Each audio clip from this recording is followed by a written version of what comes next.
테슬라가 상승을 하면 보통 2차 전지 관련된 투자를 하시는 분들이 네. 예전에는 같이 연동되는 그렇죠. 움직임들이 많이 나오다 보니까 네. 기대를 많이 하셨겠지만 옵티머스라던가 그리고 네. 자율주행차 관련된 기대감이 훨씬 더 많이 깃들여져 있지 않나라고 보고 있고요. 2차 전지 투자하시는 분들은 안 좋다, 끝났다가 아니라 이제 시각을 좀 다르게 해서 우리가 돌파구를 새롭게 찾아야 되고 그 돌파구가 앞으로 어떻게 시장이 형성되는지를 좀 판단을 하는 게 전고체 배터리 이야기 나올 때마다 네. 이제 로봇 쪽의 그렇죠. 배터리, 왜냐하면 장기간 움직일 수 있는 배터리가 필요하기 때문에 네. 여기에 과연 우리나라 기업이 같이 궤를 할 수 있는 게 뭐가 있을까를 생각을 해보면 안녕하십니까. 예민수의 경제 토크 시작합니다. 오늘 또 귀한 손님이 오셨는데요. 이지스탁 이지은 대표님과 투자의 아이디어를 찾아보겠습니다. 어서 오십시오. 안녕하세요. 네. 긴 추석 연휴를 보내고 그죠. 네, 네. 이제 또 투자를 어떻게 해야 될까 고민인데 먼저 2차 전지 얘기를 하려고 합니다. 저희는 뭐 2차 전지 관심 있으신 분들이 많아서 이 네. 얘기를 가능하면 하는데요. 전체적으로 2차 전지는 뭐 사실은 모멘텀 없고 쭉 상승했다가 빠져 있는데 또 테슬라가 좀 움직이기도 하고요. 네, 테슬라랑 관련이 있나 싶기도 하고 좀 헷갈립니다. 일단 테슬라 상승은 어떤 배경입니까 최근? 네. 네, 일단 테슬라가 상승을 하면 보통 2차 전지 관련된 투자를 하시는 분들이 네. 이제 통상 예전에는 같이 연동되는 그렇죠. 움직임들이 많이 나오다 보니까 네. 기대를 많이 하셨겠지만 아쉽게도 테슬라 상승은 자동차 시장에 대한 기대보다는 이제 옵티머스라던가 그리고 네. 자율주행차 관련된 기대감이 훨씬 더 많이 깃들여져 있지 않나라고 보고 있고요. 테슬라는 자동차 회사가 아니다. 네. 일론 머스크 한 얘기예요. 본인이 자기는, 얘기했어요. 그러니까 자동차보다 네. 더 큰 꿈을 그죠? 네. 자기의 그 생태계. 네, 네. 도조라고 하는 게 제가 옛날에 모르면 도조가 뭐지? 누가 알려? 도조가 일본말로 도장 뭐 이런 뜻이래요. 그러니까 자기의 큰 세계를 펼친다는 거죠. 네. 그러니까 결국 그 자동차 때문에 올라간 건 아니다. 네, 본인이 이제 우리는 이제 옵티머스 관련된 매출이 80% 이상을 네. 차지할 것이다라는 이야기를 피력을 하면서 네. 결국 시장에서는 그 부분에 있어서 신성장 동력에 대한 기대감이 좀 많이 주가를 부양을 했다라고 보고 있고요. 분석가들도 의견을 다 한데 모으고 있는 건 목표 주가를 최근 들어서 상향을 많이 했어요. 예. 예전만 하더라도 좀 비판적인 시각이 많이 있었는데 그럼에도 불구하고 목표 주가를 올린 그 바탕에는 아까 방금 말씀드린 네. 것처럼 자율주행과 그리고 옵티머스 시장에 대한 기대감이 굉장히 컸다라고 볼 수가 있을 것 같고 2026년부터 그러니까 2026년 말 정도에는 자율주행 관련된 실적이 반영이 되기 시작을 할 건데 그러면 시총 3조 달러까지도 도달할 수 있다라는 이야기가 나오고 있고 네. 여기에 아쉽게도 전기차 시장에 대한 이야기는 사실 없는 것 같아요. 그런데 우리 2차 전지 업체들은 대부분 사실 전기차의 거의 그 주력이잖아요. 아직까지 그죠? 네. 네.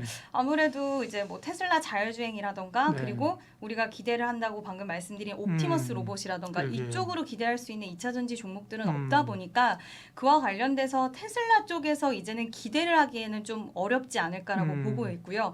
2차 전지 투자하시는 분들은 안 좋다, 끝났다가 아니라 이제 시각을 좀 다르게 해서 우리가 돌파구를 새롭게 찾아야 되고 그 돌파구가 앞으로 어떻게 시장이 형성되는지를 좀 판단을 하는 게 오히려 2차 전지주를 투자하시는 분들이 봐야 되는 그렇죠. 지표가 아닐까라고 생각이 들어요. 그래서 테슬라의 주가 흐름을 보고 2차 전지주를 매수를 해야겠다 안 해야겠다를 판단하는 그 지표가 아니라 이제는 우리가 새로운 시장을 좀 보면서 거기에 관련된 시장이 어떻게 이어가는지에 대해서 이제 뒤편에서 제가 좀 더 자세히 말씀을 드릴 거긴 한데 네. 그쪽으로 좀 초점을 맞추시는 게 좋을 것 같고요. 지금 IRA 세제 혜택 종료가 되었잖아요. 그렇죠. 그러면 3분기 테슬라 실적을 보면 생각보다는 선 주문들이 많았고 그래서 그랬다며요. 예. 좋았다라는 평가들이 있죠. 실제로 컨센서스를 상회하는 실적을 보였는데 네.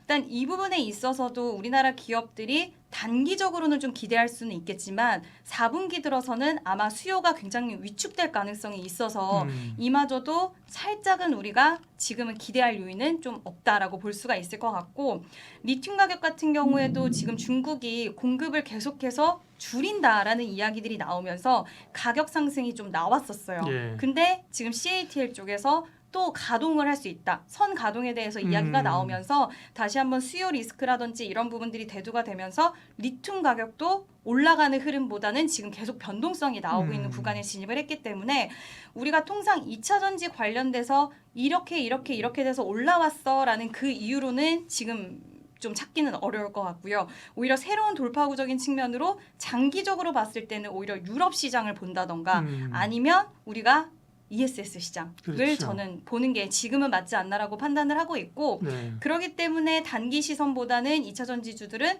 저는 아직까지는 중장기적인 시선이 맞지 않나라고 생각을 하고 있습니다. 좋은 말씀이에요. 다만 이제 시각을 바꾸면 그죠? 우리가 모두 다 이제 전기차 다 살 것처럼 그랬었잖아요, 그죠? 그래서 전기차가 글로벌 업체들도 너나 없이 그죠? 네. 전기차로 가고 공장 다 바꿨는데 패러다임이 이제 물론 우리가 이제 뭐 캐즘 이런 걸 얘기하지만 지금은 시각을 좀 바꿀 때가 됐다, 그죠? 그러면 이제 접근이 달라지는 거잖아요, 네. 그죠? 그런 점에서 봐야 되는데. 그러면 이제 시각을 바꾸자는 쪽에서 온리 EV가 아니다, 그죠? 이건데 네. 옵티머스 같은 경우도 지금 아까 테슬라 같은 경우 옵티머스 얘기했습니다만 이제 옵티머스나 이런 게 들어가면 거기에도 ESS 뒤로 좀 얘기하고 옵티머스가 실제로 좀 상용화가 빨리 되는 거예요. 거기도 전 배터리가 고가의 배터리가 들어갈 수 있다는 얘기도 있잖아요. 네, 맞는 네. 게 지금 우리가 배터리 이야기를 할 때 그래서 전고체 배터리 이야기 나올 때마다 네. 이제 로봇 쪽의 그렇죠. 배터리 왜냐하면 장기간 움직일 수 있는 배터리가 필요하기 때문에 네. 그러한 이야기들이 같이 나오고 있긴 하지만 아직까지는 거기 시장에 대한 기대 심리는 그렇게 크지는 않은 것 같고요. 다만 옵티머스 같은 경우에는 지금 생산 자체가 올해 5천만 대를 목표로 하고 있어요. 올해 안에 5천 대죠. 5천 대. 네. 5천 대를 생산을 목표로 하고 있는데 이게 가능하게 됐을 때 시장에서는 사실 배터리주가 움직이기보다는 오늘만 하더라도 휴머노이드 관련된 로봇 종목분들로 그렇죠. 오히려 움직이는 파생되는 흐름들이 더 나온다라고 보시는 게 맞을 것 같습니다. 맞아요. 그러니까 로봇 얘기 나올 때도 사실 배터리 업체가 움직이진 않아요. 말씀하신 것처럼 그렇죠. 뭐 자동화나 이런 쪽 가는 거고요. 자율주행 얘기만 좀 하고 가고 자율주행은 이제 우리나라는 자율주행이 잘 어려운데 지금 테슬라는 자율주행 이미 막 시행하고 있는 거죠. 이런 쪽은 그럼 자율주행은 자율주행 업체가 움직이지 또 배터리 업체가 움직이지는 않는 거네 이것도 그죠? 네, 맞습니다. 근데 이게 테슬라가 이번에 네. 지금 자율주행 쪽에서 이야기하는 부분이 내세우는 게 네. 보통 다른 기업들이 이제 라이다를 채택을 하는데 테슬라는 라이다 카메라를 채택을 해서 다른 회사들은 하드웨어적인 부분들을 계속 교체를 해야 되는데 이 회사는 카메라 성능만 업그레이드하면 돼서 부품에 대해서도 또 굉장히 효율화를 만들겠다라고 이야기를 해서 이 부분에 있어서도 과연 우리나라 어느 기업이 수혜를 받을 수 있을까에 대한 여부들도 한번 체크를 해보셔야 될 것 같고요. 네. 아직까지는 가시화된 딱 흐름 자체는 나오진 않았기 때문에 이 부분만 본다 하더라도 요즘 우리나라 자율주행 차들 잘 안 움직이잖아요. 테슬라 네. 관련된 예, 기대를 그렇죠. 하더라도. 맞아요. 그래서 예. 그게 직접적인 수혜 고리로 갈 수 있는 기업들이 배터리도 마찬가지고 자율주행도 마찬가지로 조금은 아쉽다라는 부분이고 오히려 이 대목에서 로봇이 움직이는 이유는 우리나라 대기업들이 움직이고 있기 때문에 옵티머스로 인해서 휴머노이드 시장이 커질 거고 그로 인해서 우리나라 기업과 정부에서 움직이기 때문에 직접적인 연결고리와 스토리가 만들어지기 때문에 움직인다라고 생각을 하고 있고요.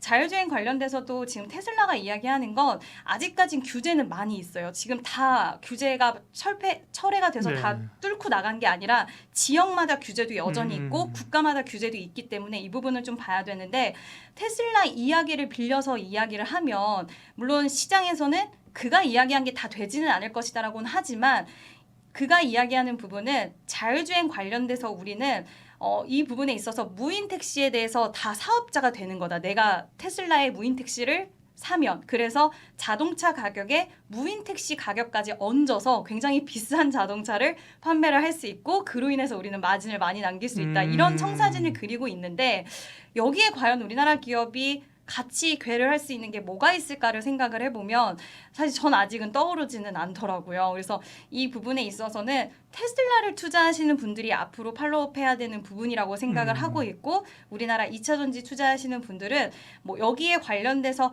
앞으로 수혜에 대한 그림을 그려갈 수는 있겠지만 지금 당장은 여기를 보시기보다는 좀 더 현실화되어 있는 현실성으로 우리나라 기업들이 정말 돈을 벌 수 있는 시장을 바라보시는 게 좋지 않을까라고 생각을 합니다. 네.